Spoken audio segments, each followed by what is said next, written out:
bikin kesepakatan kelas. Ya, hal ini baru dilaksanakan kelas ini, kelas lain belum. Kita kesepakatan kelas merupakan kesepakatan kita. Nah, kalau warna merah ini kita tentukan saja adalah komitmen. Jadi ini ada 5 kan? Ini khusus komitmen. Apa aja kesepakatannya? Nah, kita kasih 5 kertas. Di sini misalkan ada khusus tanggung jawab, ini khusus menghargai teman, ini khusus jujur, ini khusus peduli. Oke, bisa kita tuliskan ya. Kita tuliskan.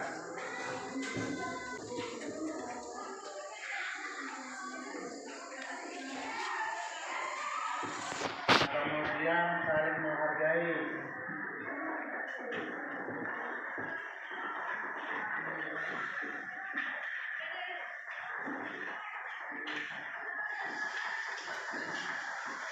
Di sini jujur.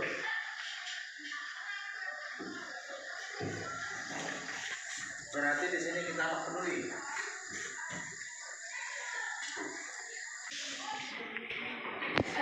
Bro, itu dulu pesan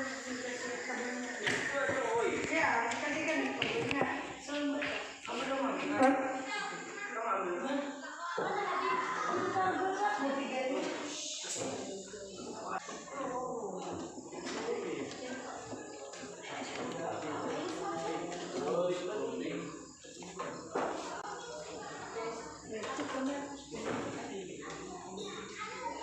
Ini sudah belum?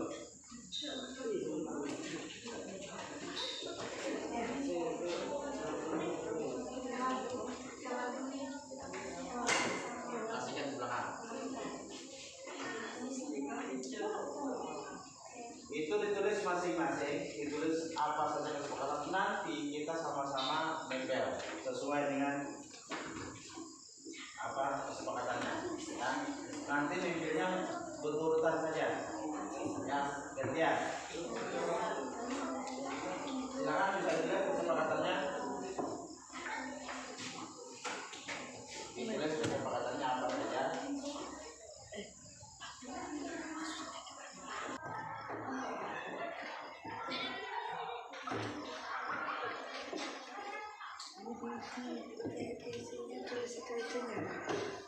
Dipilih salah satu yang tulisnya peduli buat apa kesepakatanmu peduli apa misalnya saya tidak mau peduli lagi komplain. Ingat kira-kira tempat warnanya. Ingat. Kita tempelkan sesuai dengan itu. Gantian. Silakan dari ini dulu. Saya sudah. Ya, dari siapa yang silakan gantian. Ya, silakan yang lain. Ya. Silakan itu.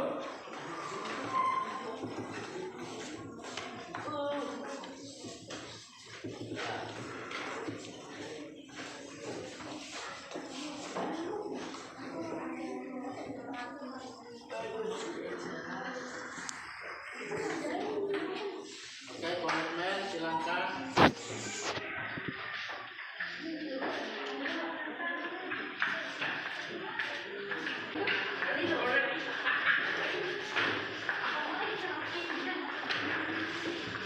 Tak.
Rame ya?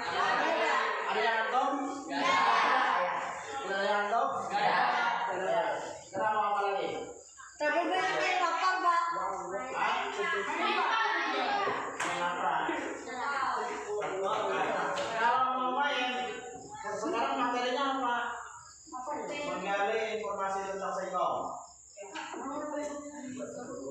Sekarang masing-masing orang ini. Itu manusia. Bukan boneka kan? Bikin satu pertanyaan tentang singkong. Bikin satu pertanyaan tentang singkong. Apa saja yang berkenaan dengan singkong? Materi kita. Misalkan singkong bisa dibuat apa? Beserta jawabannya. Ya? Ya terserah mau di otak silakan, mau di kertas silakan. Nanti itu dijadikan permainan. Bikin satu pertanyaan dan satu jawaban. Pertanyaan beserta jawabannya. Pak? Pertanyaan beserta jawabannya. Singkong diapakan, mau bikin apa? Tela-tela. Bahan tela-tela apa? Minyak api. Kira-kira bisa? Bagaimana Kita kan buat proyek kan? Kita bikin proyek. Nah, hari ini kita coba permainan menggunakan untuk menggali informasi. Singkong itu bagaimana cara menanamnya, kemudian pemeliharaannya, pembuatan produksinya. Ya, sudah? Buat kila-kila, buat keripik.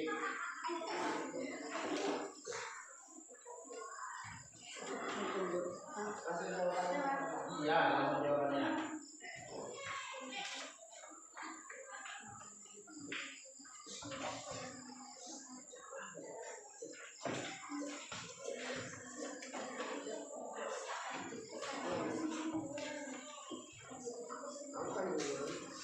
Sudah? Kalau sudah selesai tugas kalian, memberitahukan kepada kawan yang ada di mukanya, yang ini kawan ini, yang belakang ini, yang di depan memberitahukan ke paling belakang.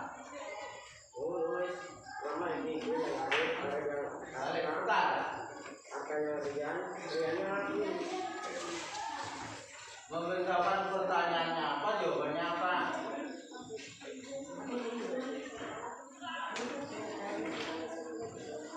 Sudah selesai? Sudah selesai? Kalau sudah diputar, tugas kalian mengingat.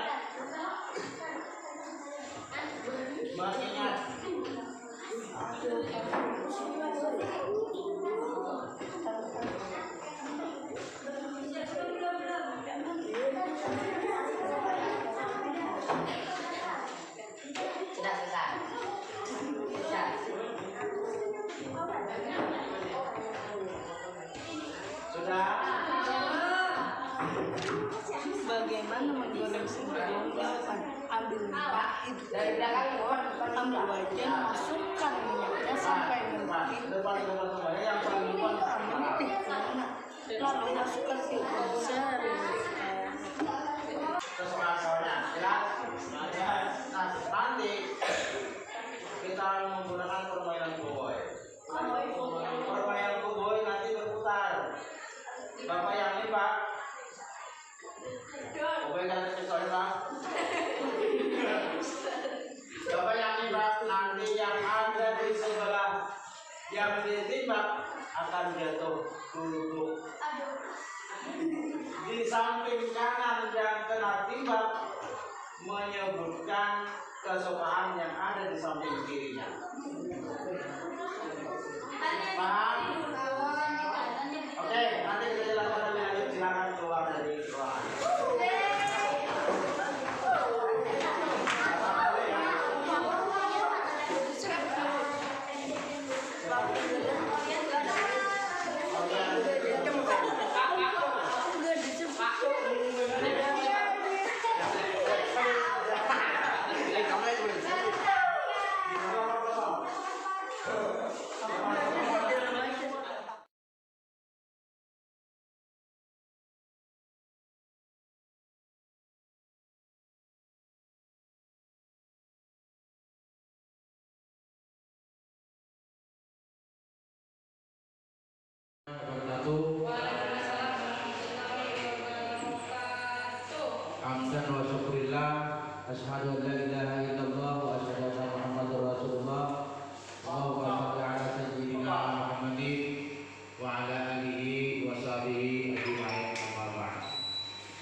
Ibu kepala sekolah serta seluruh Bapak Ibu guru, karyawan dan staf tata usaha yang kami hormati. Pada hari ini izinkan Nurul memberikan pembebasan ataupun penawaran apa yang sudah kita dapatkan di pendidikan guru penggerak. Ya, di antaranya hari ini Nurul menjelaskan tentang budaya positif. Itu budaya positif yang terdapat pada modul 4. Kalau modul 1.2 sampai 3 itu hanya teori-teori saja yang pada intinya hanya teori dihajar di antara mindset kita atau perubahan pola pikir kita. Nah, ini modul 1.4 itu berkenaan dengan budaya positif. Kira-kira budaya positif itu Bapak Ibu apa sih kira-kira artinya? Budaya positif. Budaya positif apa? Contohnya, kayak kita membaca surah Yasin setiap pagi, kemudian sembahyang duha setiap hari, kecuali hari Sabtu. Itu salah satu budaya positif kita, yaitu adalah pembiasaan. Seperti mengucapkan salam setelah bertemu, kemudian apalagi banyak macam-macam. Dia sebuah kebiasaan disebut dengan budaya positif. Budaya positif itu adalah sebuah kebiasaan. Modul 1.1 itu refleksi filosofi pendidikan yang ada di antara. Ini termasuk tujuannya, kemudian pola pemikirannya, kemudian 1.2 itu nilai-nilai dan peran guru penggerak. Kemudian 1.3 visi guru penggerak yang kemarin kita bahas. Walaupun kemarin kita dikejar-kejar oleh waktu sehingga hanya sampai belum ada sempat menyimpulkan. Kemudian 1.4 yaitu budaya positif. Nah, ini yang hari ini kita nalarkan. Refleksi filosofi pendidikan yang ada di antara, yaitu asas pendidikan yang ada di antara, yaitu pengajaran. Pengajaran merupakan proses pendidikan dalam memberi ilmu atau berfaedah untuk kecakapan hidup anak secara lahir dan batin. Ini disebut dengan pengajaran. Berbeda dengan pendidikan. Kalau mengajar dengan mendidik itu beda. Kalau pendidikan itu memberikan tuntunan terhadap segala kekuatan kudrat yang dimiliki anak agar ia mampu mencapai keselamatan dan kebahagiaan setinggi-tingginya. Menuntut itu dari datang ke sekolah sampai pulang sekolah. Artinya waktu istirahat pun termasuk ketika ketemu dengan anak, ketika bertemu dengan anak di kantin ataupun di mana saja, itu adalah hak kita. Bahkan di rumah pun kita juga termasuk penilai dengan bantuan atau kolaborasi dengan orang tua. Nah, kalau mengajar itu hanya sebatas sekolah memberikan ilmu, bukan menuntut. Nah, kemudian Ki Wartana menjelaskan bahwa dasar pendidikan anak berhubungan dengan kudrat alam dan kudrat zaman. Kudrat alam itu keadaan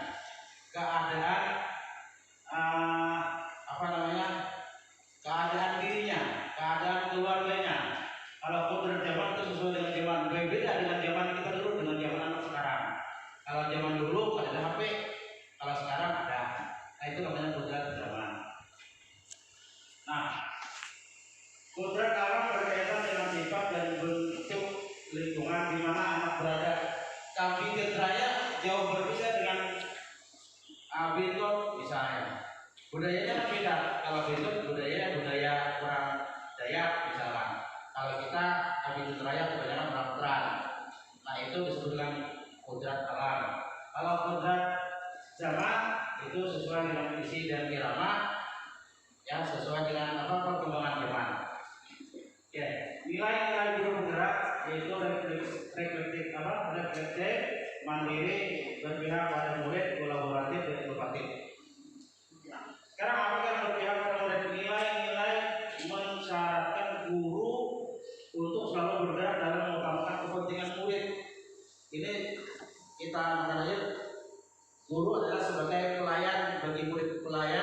yang kita berikan pelayanan prima kepada murid.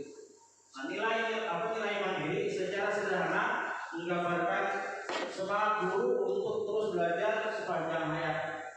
Ini juga berarti seorang guru penggerak harus senantiasa memampukan dirinya sendiri untuk melakukan aksi serta untuk memberi pergerakan untuk perubahan. Itu ada perubahan. Itu nilai mandiri. Nah, nilai reflektif adalah model mental yang diharapkan menumbuh pada guru di mana mereka senantiasa memaknai pengalaman yang terjadi di sekelilingnya, baik yang terjadi pada diri sendiri maupun pihak lain, secara positif, apresiatif, dan produktif. Nilai kolaboratif, berarti seorang guru penggerak mampu senantiasa membangun daya saing.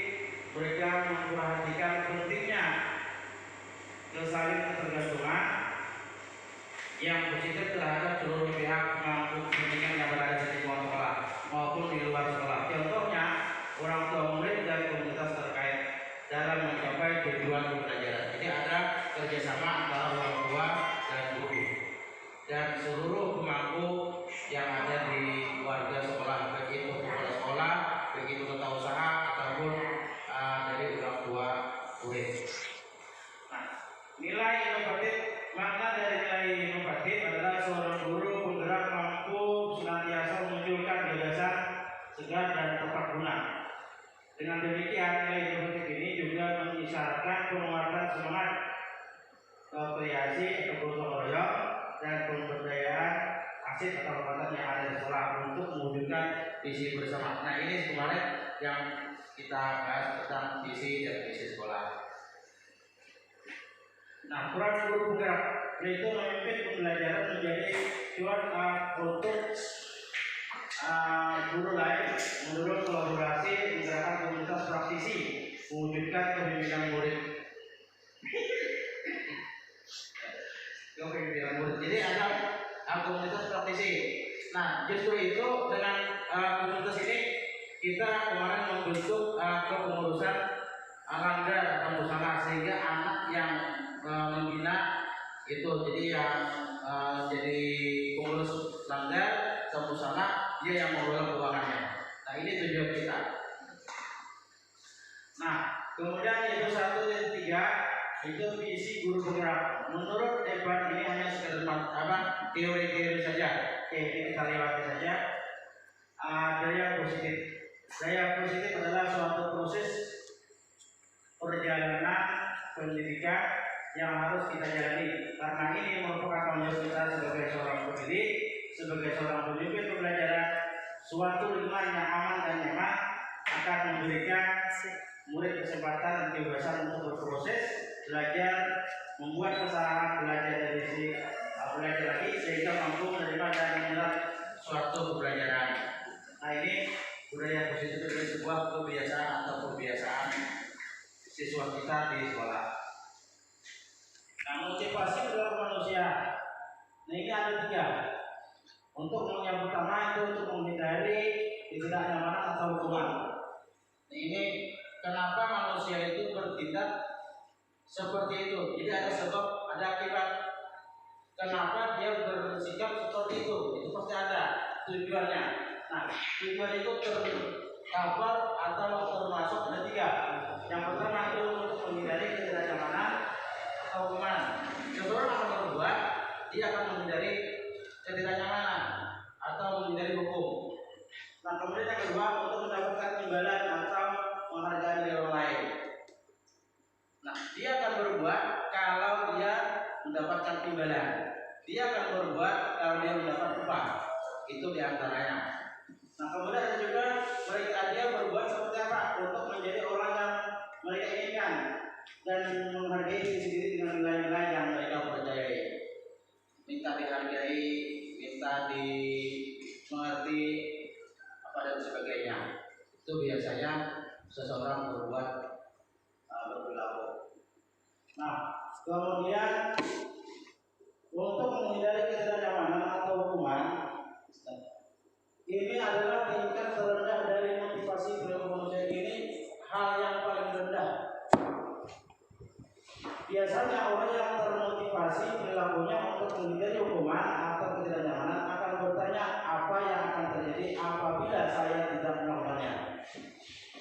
Sebenarnya mereka sedang menghindari permasalahan yang mungkin muncul dan berpengaruh pada mereka secara fisik, psikologis maupun tidak terpengaruhnya kebutuhan mereka. Bila mereka tidak melakukan tindakan tersebut, motivasi ini adalah motivasi eksternal. Jadi motivasi ini ada eksternal, ada internal.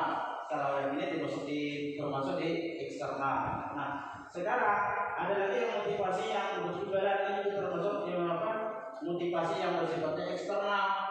Nah, satu tingkat di atas motivasi yang pertama yaitu motivasi yang menghindari hukuman tadi.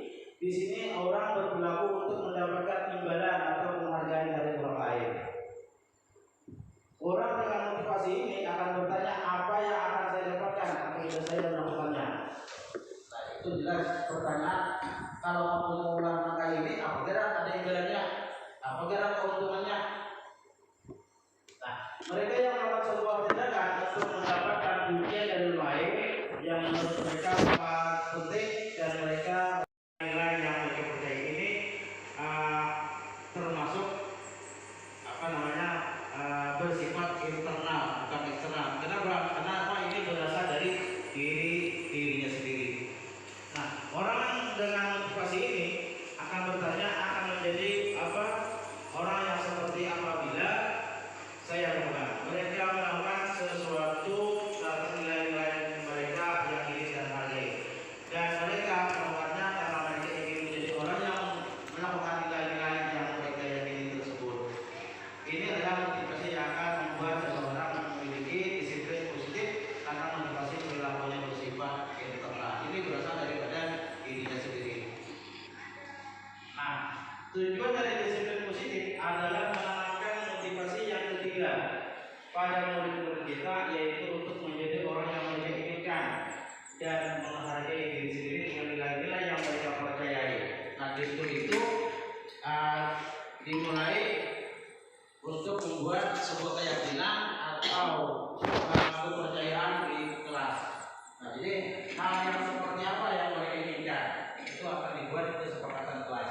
Ya, kalau kita sudah kita lakukan di kelas 7, kelas 7B kalau salah. Nah, mereka telah memiliki motivasi seperti yang intrinsik yang terdampak jangka panjang, motivasi yang tidak akan terpengaruh pada adanya hukuman atau hadiah. Nah, ini standar pendidikan nasional. Kali ini saja. Nilai-nilai pendidikan apa saja yang anda berusaha tanamkan pada murid-murid di kelas anda. Nah, ini banyak. Ini sesuai dengan profil pelajar Pancasila. Di banyak diantaranya mandiri, kenalan kritis, berkelindahan, gotong royong, kreatif. Yang ini kemarin kita lakukan untuk mencapai sebuah kesepakatan dengan visi dan misi kemarin. Oke, kita lihat saja. Oke, lanjut.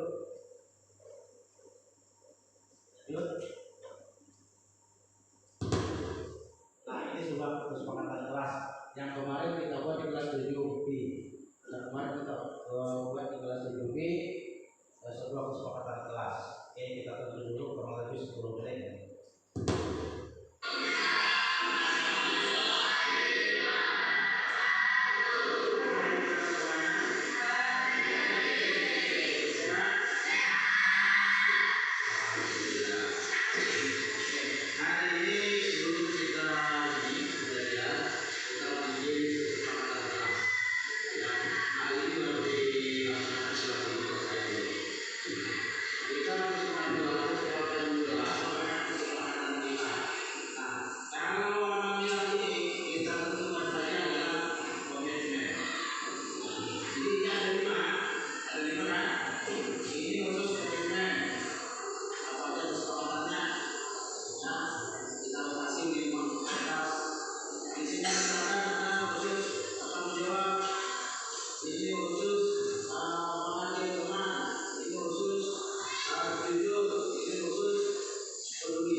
siswa melakukan sebuah kesalahan atau melanggar aturan yang tadinya sudah disepakati dalam kesepakatan kelas.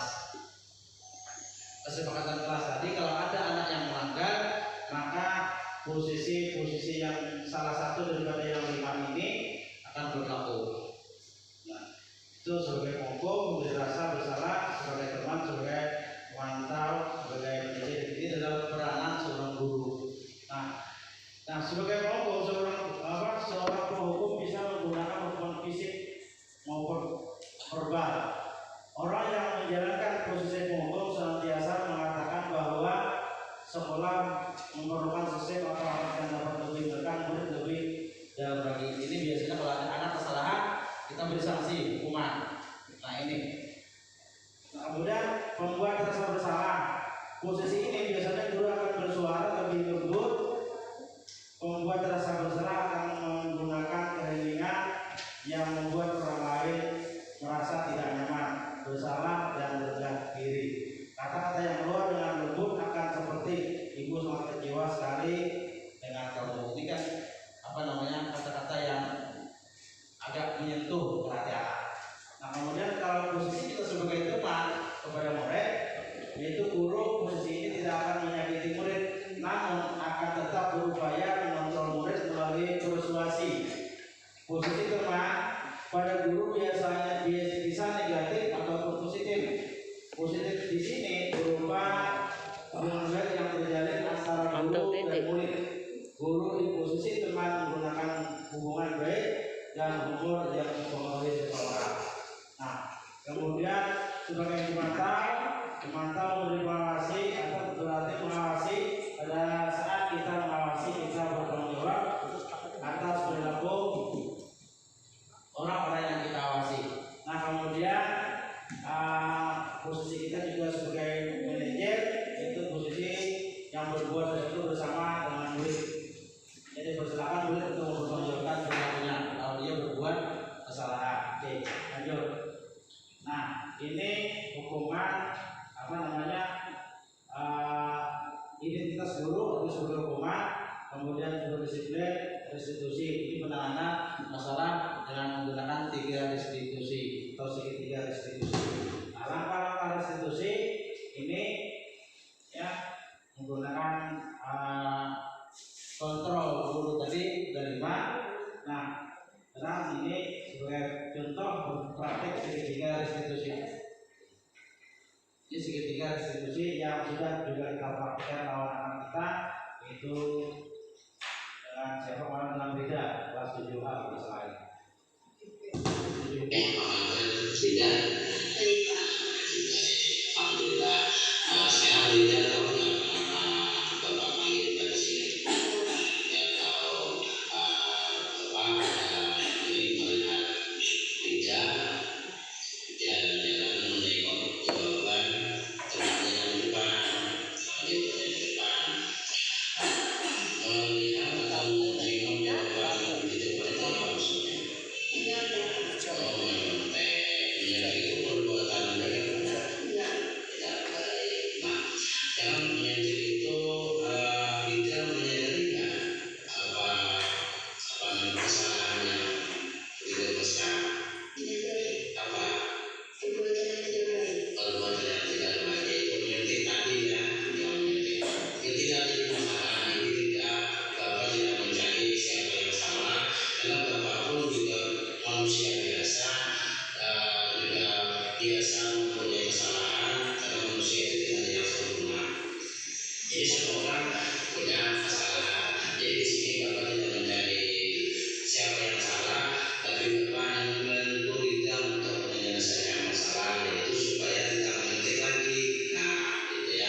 untuk videonya.